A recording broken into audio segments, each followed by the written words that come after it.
Perfect do তৈরি হবে। তো এবার এই সুজির ডোটাকে একটা প্লেটের মধ্যে নিয়ে নিচ্ছি। প্লেটে নেওয়ার পরে সুজিটাকে একটু এরকমভাবে আমি একটু ছড়িয়ে দিচ্ছি, এতে করে সুজিটা হালকা একটু ঠান্ডা হবে। তবে খুব বেশি ঠান্ডা করা যাবে না, মোটামুটি হাত দিয়ে আমরা এটাকে ধরতে পারবো সেরকম ঠান্ডা করে নিতে হবে। তো এখন আমি এর মধ্যে দিয়ে দিচ্ছি বেশ 1 টেবিল চামচ পরিমাণ ঘি। ঘি দিয়ে সুজিটাকে খুব ভালো করে ডলে ডলে একদম মসৃণ করে মাখতে হবে। আর এই কাজটা কিন্তু সুজিটা একটু গরম থাকা অবস্থাতেই করতে হবে, কেননা সুজি ঠান্ডা হয়ে গেলে শক্ত হয়ে যাবে, তখন কিন্তু আর ভালো করে মাখা যাবে না। তো এখন আমি খুব ভালো করে বেশ ডলে ডলে সুজির ডোটাকে মেখে নেব। 4-5 মিনিট সময় নিয়ে সুজির ডোটাকে খুব ভালো করে মেখে নিয়েছি। আর এখন দেখো একদম পারফেক্ট একটা মসৃণ ডো তৈরি হয়েছে।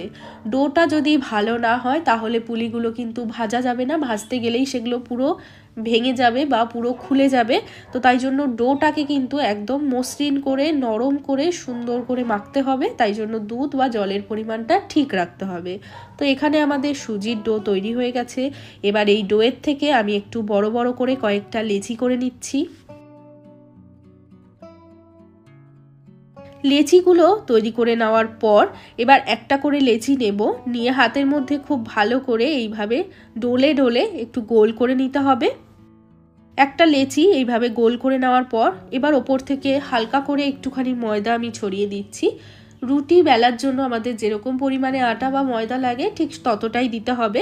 এবার এই সুজির ডোটাকে আমাদেরকে বেলে নিতে হবে, তবে এটা কিন্তু খুব বেশি পাতলা করে বেলা যাবে না, একটু হালকা মোটা থাকবে। আমি তোমাদেরকে দেখিয়ে দিচ্ছি ঠিক কতটা পরিমাণ মোটা থাকবে।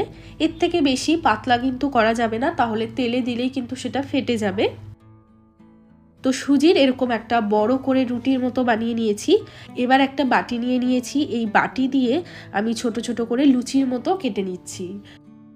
যে কোনো ধারালো বাটি বা গ্লাস দিয়ে তোমরা তোমাদের ইচ্ছে মতো ছোট বড় সাইজ করে কিন্তু এগুলোকে কেটে নিতে পারো। তো এরকম আমি 3টে লুচির মতো কেটে নিয়েছি। তো এরকম একটু মোটা মোটা করেই কিন্তু বেলতে হবে, না হলে কিন্তু এই সুজির পুলিগুলো একদম ভাজা যাবে না। এইভাবে আমি প্রত্যেকটা লুচির মতো তৈরি করে নেব। তো দেখো এখানে আমি প্রত্যেকটা ছোট ছোট লুচির মতো তৈরি করে নিয়েছি। এইভাবে তৈরি করে নিলে পুলিগুলো বানাতেও ভীষণ সহজ হয়ে যায়, আর কাজটাও কিন্তু খুব তাড়াতাড়ি হয়ে যায়। এখন এবার একটা পুর তৈরি করে নেব।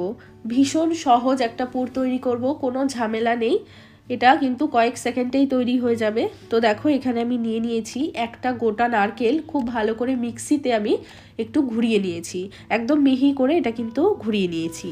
এবার এর মধ্যে আমি 3 থেকে 4 চামচ মতো চিনি দিয়ে দেব।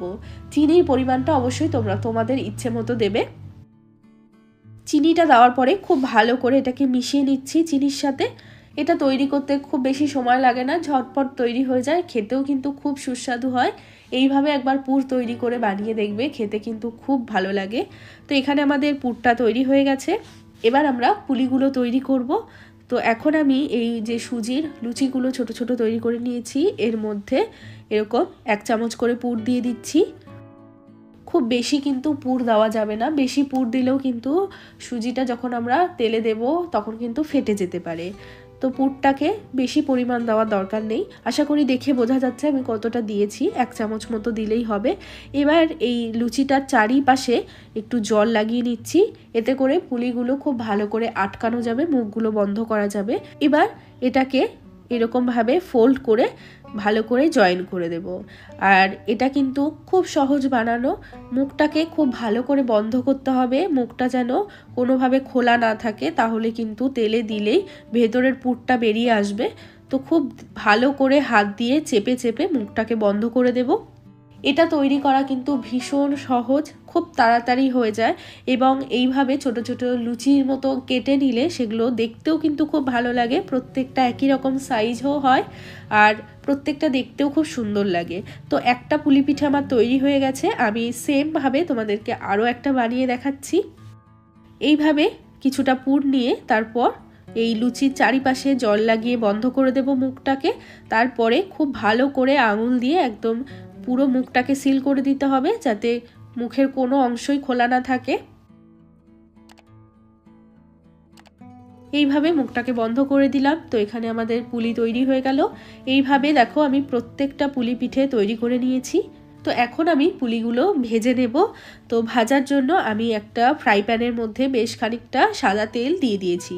তেলটা এখন কিন্তু খুব বেশি গরম নেই, কারণ খুব বেশি গরম তেলে যদি পুলিগুলো দিই তাহলে খুব তাড়াতাড়ি ওপরটা পুড়ে যাবে বা একদম লাল হয়ে যাবে সাথে সাথে।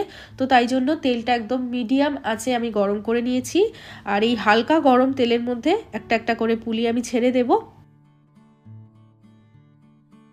পুলিগুলো ছেড়ে দেওয়ার পর গ্যাসের ফ্লেমটা একটু বাড়িয়ে দিয়ে পুলিগুলো একপাশে হালকা করে ভাজা হলে তারপর উল্টে দিতে হবে।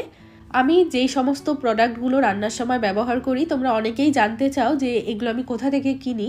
আমি বেশিরভাগ প্রোডাক্ট কিন্তু অনলাইন থেকেই কিনি, আর যেই সমস্ত প্রোডাক্ট অনলাইন থেকে কিনি তার লিঙ্কও আমি ডেসক্রিপশন বক্সেই দিয়ে রেখেছি, চাইলে কিন্তু তোমরা সেখানে চেক করে নিতে পারো। তো দেখো এখানে পুলিগুলো কিন্তু একটা সুন্দর গোল্ডেন কালার হয়ে গেছে। যদি তোমরা বেশি কড়া ভাজা পছন্দ না করো তাহলে কিন্তু এই অবস্থাতেই তুলে নিতে পারো, তবে আমি একটু বেশি লাল করে তারপর শিরায় দেব। তো আমি আরও কিছুক্ষণ ভেজে নেব।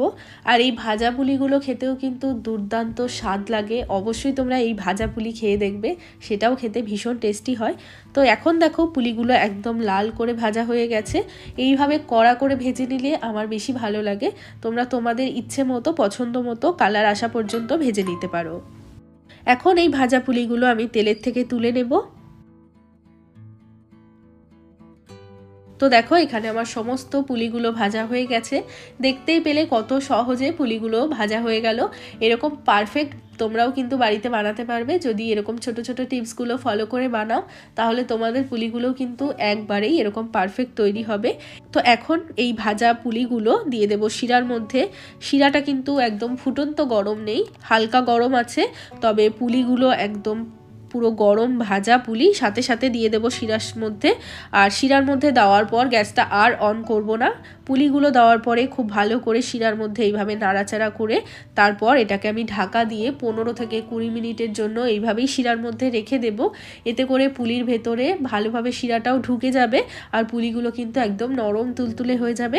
তবে গ্যাসটা এই সময় অন করে দিলে পুলিগুলো কিন্তু গলে যাবে। তো তাই জন্য এখন আর অন করব না, এইভাবেই ঢাকা দিয়ে 15-20 মিনিটের জন্য রেখে দেব।